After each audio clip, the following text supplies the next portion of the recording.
Saya melepaskan diri dulu dari keberadaan saya sebagai kader partai yang memberikan dukungan kepada Anies. Saya akan bicara lebih pada status saya sebagai penganut Kristiani. Saya melihat Pak Anies itu adalah seorang pemimpin yang sekali lagi kesan pribadi saya yang memahami ajaran Kristiani, Katolik, Anies itu adalah tipe kepemimpinan yang hampir sempurna dari implementasi ajaran Kristiani tentang kepemimpinan.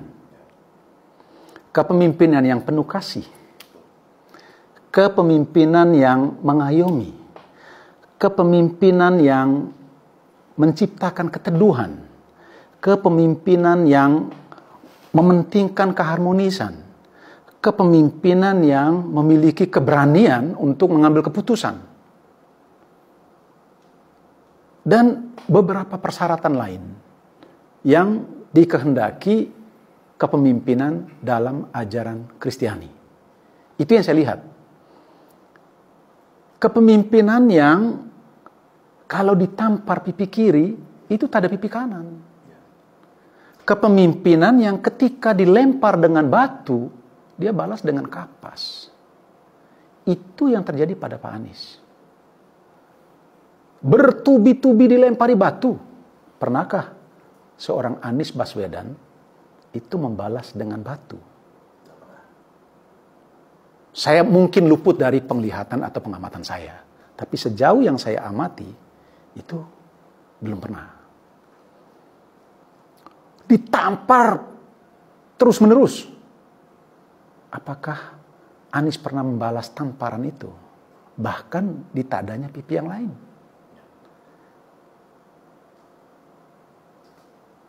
Selama 5 tahun memimpin Jakarta, adakah kata-kata kasar? Adakah sikap-sikap yang arogan yang ditunjukkan sebagai seorang gubernur terhadap bawahannya ketika menemukan ada kekeliruan, ada kesalahan, ada kekurangan dari bawahannya? Tidak. Itu yang saya lihat. Itu yang membuat saya tanpa harus berpikir yang aneh-aneh, saya memutuskan untuk ini orang benar yang bukan sekedar patut didukung tetapi wajib didukung. Karena Indonesia membutuhkan tipe kepemimpinan yang saya sebutkan tadi itu. Tipe kepemimpinan Kristiani. Bangsa yang majemuk itu butuh pemimpin yang mengayomi. Yang menciptakan suasana teduh supaya yang majemuk tadi itu berada di dalam satu kesatuan untuk membangun bangsa ini. Itu yang saya lihat. Kebetulan memang ada kejadian menarik di beberapa hari yang lalu nih Kakak Damian. Ketua fraksi PDIP DPRD DKI kan meninggal dunia, almarhum Pak Gembong Warsono ya.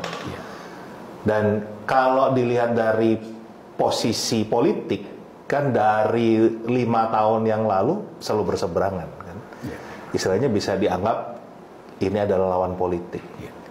Tapi beliau meninggal dunia di tengah kesibukan Pak Anies keliling kemana-mana, hadir ke pemakaman beliau, bahkan memimpin doa.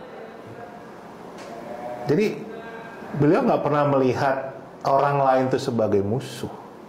Itu menurut saya. Nah, itu bagian dari penilaian yang Pak Anies adalah pribadi yang memiliki tingkat bukan sekedar kecerdasan, tingkat kewarasan. Hanya orang waras yang bisa membedakan mana urusan pribadi, mana urusan privat, dan mana urusan publik. Ya kan? Saya boleh berantem secara politik dengan lawan politik dari kubu yang lain. Tetapi sebagai kawan, ketika ada sahabat saya dari partai lain yang tadinya saya berseberangan mengalami kedukaan, itu udah hukum kemanusiaan itu mewajibkan kita untuk menempatkan kepentingan persahabatan ini jauh di atas kepentingan politik gitu. Itu tidak semua orang memiliki kedewasaan seperti itu. Ada banyak politisi yang saat berantam dalam politik terus berakhir dengan dendam berkepanjangan dan seterusnya. Untuk apa? Untuk apa? Kepemimpinan Kristiani tidak pernah mengajarkan itu.